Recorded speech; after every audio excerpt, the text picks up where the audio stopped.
On a eu le grand débat, et peut-être qu'il faudra que Gérald Darmanin vienne ici sur ce plateau, qu'on fasse une grande consultation. Quand il veut. Je viendrai avec grand plaisir et qu'on fasse une consultation policiers, population, professionnels de la justice, élus, et qu'on se réunisse et qu'on se dise, putain, sur les 30 dernières années, pourquoi aujourd'hui on est monté à un tel niveau d'insécurité? Rokhaya.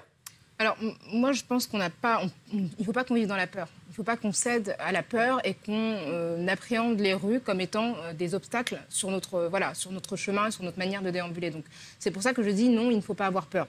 Il faut évidemment tenir compte de ce qui se passe. Et je suis très sensible à ce que vous avez vécu parce que... Alors, elle va nous raconter, Louane, dans un instant ce qu'elle a vécu. Je vous vois et moi, il y a quelques semaines, alors que je marchais dans la rue, j'ai été aussi menacée par un homme et j'ai dû me réfugier dans une boutique. Qu'est-ce qui s'est passé? Racontez-nous. En fait, il y a un homme qui a commencé à me suivre, à me demander mon nom, mon numéro de téléphone et j'ai refusé de le faire.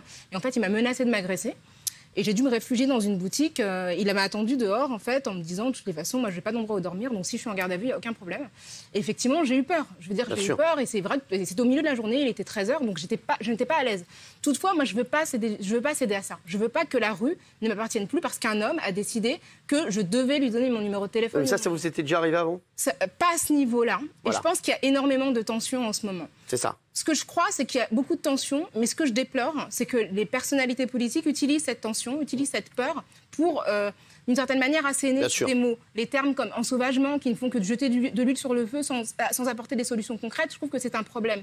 Et je pense qu'au lieu d'apporter des réponses concrètes, en fait, ils ne font que donner du grain à moudre pour qu'on débatte sur ce type de vocabulaire. Pendant des années, on a expliqué aux gens que ce qu'ils voyaient, ils ne le voyaient pas, que ce qu'ils subissaient, ils ne le subissaient pas. C'est exactement et après, si je peux me permettre, le sentiment d'insécurité vient de là aussi. La question du sentiment d'insécurité, je pense que c'est un mot qui est juste parce que je crois aussi qu'on est dans une ère de surinformation.